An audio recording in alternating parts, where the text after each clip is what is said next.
Armeija lensi suoraan ruudun läpi ja nyt hän vetää juuri vaakakierrettä ympäri riihtää. Ja nyt hän suorittaa taitolentoa lentäen selällään ja koivet suoraan kattoa kohti. Ja välillä hän vetää immelmanneja ja härveleitä ja muita pitkiä sanoja. Ja nyt Pula-aho varmaan aikoo laskeutua. Hei, pankaas pöytä alle. Kas niin, Pula-aho on jo nostanut kärrysilmekkeiden niskassa ja pian hän suorittaa laskun pöydälle. Onneksi olkoonkin, Pula-aho suoritti loistavan lentonäytöksen ja laskun tekeminen oli kerrassaan suuremmoinen. Oletteko paljon harjoitellut? No en mä niinkään lentämistä, mutta laskun suoritusta kylläkin. Jaha, täällä näin vai? Ei, ravintolassa. Mutta ravintolalaskun suorittaminen ottaa enemmän kroppaan. Se rupee, kato, monasti kylkiä pakottaa. Kuinka niin? No kato, kun saa raapia kuvetta yhtä mittaa. Etenkin silloin, kun innostuu vähän jotlaamaan, you know. Meinaan siinä joutuu niinku laulaja itse suorittaa esiintymispalkkioon. Mutta hyvin te kuitenkin aina kaikista laskuista selviätte, vai mitä? Kiitos vaan kysymästä. No tuli viimeksi raavittua kylkeen niin rajusti, että hovi kävi vähän väliä nuolemassa pöydän puhtaaksi ja lähtiäisiksi rupesi portsari rattialle nelinkonti. Otti hampaisiinsa hopea lautasen ja kantoi mun lautasen päällä taksiin. Ja sitten meni vielä nurkalle hakkaan päätään ränniin, jos se sattuisi mua niinku huvittaan. No ei sillä lailla. No mutta jos nyt sitten taas siirrytään näihin lentoasioihin, niin tekö olette kuulemma liittynyt armeijaan vai? Jep, mä liityn Suomen ilmastointivoimiin. Jaha, ja hyvin kelpasitte. No aluksi oli pieniä väärinkäsityksiä. Yksi vänrikki kysyi aluksi mun nimeä. Mä sanoin, että Pula-aho. Se kuuli, että Pulu-aho. Ja teki musta kirjekyyhkykomppanian ryhmänjohtaja.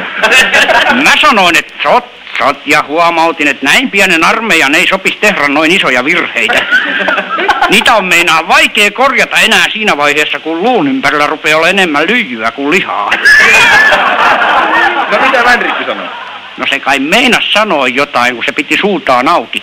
Mut mä sanon, että poju, sulla on kireä nahka. Panepa toi suu kiinni, korvat auki.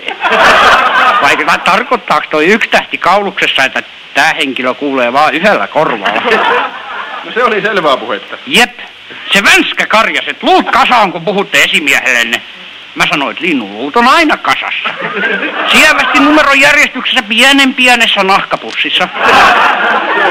No se karju vaan, että viekää käsi päähän alokas. Mä huomautin, että ei sovi enää, siellä on jo hattu. Vai tungeks mä sen hatun alle ja maksaaks valtio viulut, jos sattuu ikinä huokat?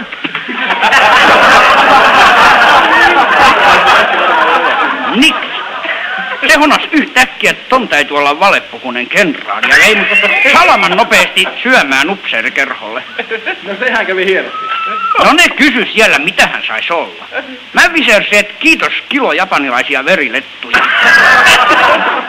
Japanilaisia verilettuja? Jep, mä lounastin ne ja tunsin kuinka japanilainen veri rupesi virtaa mun suonissa.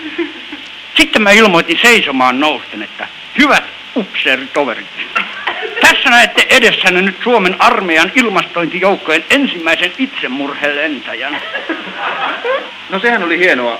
Te käänsitte tuolla teollanne ikään kuin uuden lehden Suomen kunniakkaan armeijan sotahistoriassa. Sä sanoit ton nätisti. Viittikö sanoa se uudestaan? Tossa on sattunut. Te käänsitte tuolla teollanne. Hei. Viittikö se värisyttää ääntä vähän enemmän? Tossa on huntti lisää. Te käänsitte tuolla teollanne uuden lehden Suomen kunniakkaan armeijan sotahistoriassa. Viittikö tsiikaa, hei. Toi tippa kirkasta tuossa nokan juuressa on maailman ensimmäinen papukaijan kyynel. No joo. Mä menin sitten kokeileen käytännössä itsemurhalentoa. Millä tapaa? Mä lensin sen varuskunnan päälle silloin, kun mokut seiso pihalla ruokajonossa ja sitten mä veri äkkiä 3 tonnista äkkijyrkkään syöksyin, dynamiittipötkö takataskussa ja huusin mokuille, että ei mitään kiirettä kundit, täältä tulee vaan vähän dynamiittia. No mitä sotilaat? No siinä taisi tulla uusi maailmanennätys. Ilman käskyä ja 2 sekunnissa kaivautui komppania pelkällä lusikkahaarukka menetelmä kasarmin kivijalkaan.